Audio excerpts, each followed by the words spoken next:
हरिओम. आता माऊलींनी भावार्थ दीपिकेमध्ये दुर्योधनाचा मनुष्यगणाने पकडलेला रजोगुणी विषाद कसा सांगितला आहे ते पाहू. धृतराष्ट्राच्या पहिल्या श्लोकानंतर दुसरा श्लोक त्याच्या लाडक्या पुत्राचा दुर्योधनाचा आहे. तमोगुणी पित्यानंतर लगेच रजोगुणी दुर्योधन पित्याच्या पार्श्वभूमीवर बोलू लागला आहे. प्रथम गीतेमधील मूळ श्लोक काय आहे ते पाहू.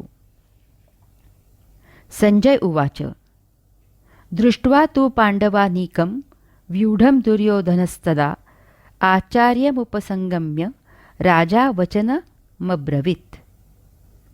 अर्थात संजय म्हणाला, पांडवांच्या सैन्याची व्यूहरचना पाहून राजा दुर्योधन द्रोणाचार्याजवळ जाऊन ठामपणे म्हणाला. येथे गीतेने फक्त इतकेच सांगितले आहे की समोर रणांगणावर पांडवांचं सैन्य उभं आहे. त्यांनी त्यांच्या सैन्याची व्यूहरचना केली आहे. त्याकडे नीट पाहून ती व्यूहरचना व्यवस्थित निरीक्षण करून राजा दुर्योधन द्रोणाचार्यांना वचन म्हणजे ठामपणे म्हणाला. रणांगणावर आल्यावर दुर्योधनाने पांडवांच्या सैन्याची व्यूहरचना पाहिली आणि आता त्याबद्दल दुर्योधनाला काहीतरी म्हणजे वचन विशेष गोष्ट सांगायची आहे. त्याबद्दल त्याला व्यक्त व्हायचं आहे. यासाठी त्याने द्रोणाचार्यांची निवड केली आहे. आता हे सांगण्यासाठी माऊलींनी भावार्थ दीपिकेमध्ये 5 ओव्या रचलेल्या आहेत. त्यामधील पहिल्या 4 ओव्यांमध्ये त्यांनी पांडवांच्या सैन्याचे सविस्तर वर्णन केले आहे आणि मग त्यावर दुर्योधनाची प्रतिक्रिया सांगताना 1 ओवी रचलेली आहे. प्रथम आपण ह्या 4 ओव्या पाहू, त्यानंतर दुर्योधनाची प्रतिक्रिया पाहू आणि मग त्याचे निरूपण करू. तिये वेळी तो संजय बोले, म्हणे पांडव सैन्य उचलले, जैसे महाप्रळयी पसरले कृतांतमुख. अर्थात त्यावेळी संजय म्हणाला, ज्याप्रमाणे महाप्रलयाचे वेळी महाकाळाचे मुख पसरलेले असते त्याप्रमाणे पांडवांचे सैन्य खवळलेले आहे असे वाटते. तैसे ते घनदाट उठावले एकवट, जैसे उसळले काळकूट धरी कवण. अर्थात ज्याप्रमाणे जालिम विष उसळलेले असताना त्याचे शमन कसे आणि कोण करणार, त्याप्रमाणेच पांडवांचे सर्व सैन्य एकत्रपणे एकदम चढाईला सज्ज झाले की त्याला कोण आवरणार.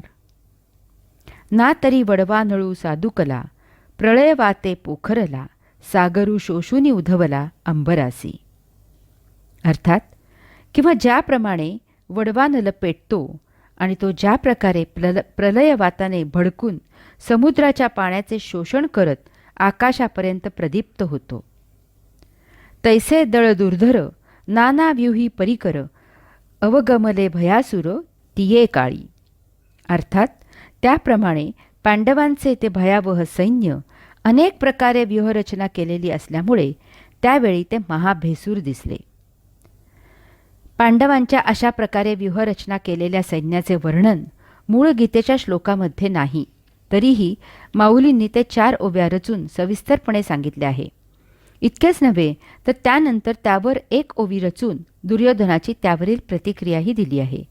कारण त्यांना येथे भावार्थ दीपिकेच्या विषयाला अनुसरून दुर्योधनाचा रजोविषाद प्रकर्षाने नमूद करायचा आहे. गीतेमधील मूळ श्लोक वर दिलेला आहे. त्यावर माऊलींनी ओव्या रचलेल्या नाहीत. त्यांनी तो श्लोक ओव्या रचून न सांगता तसाच सोडून दिला आहे. पांडवांच्या सैन्याचे वर्णन त्यांनी संजयाच्या मुखी घातले आहे आणि त्याची प्रतिक्रियाही संजयाकडूनच वदवली आहे. आता आपण माऊलींनी सांगितलेली दुर्योधनाची पांडवाच्या सैन्याबद्दलची प्रतिक्रिया पाहू. हरिओम.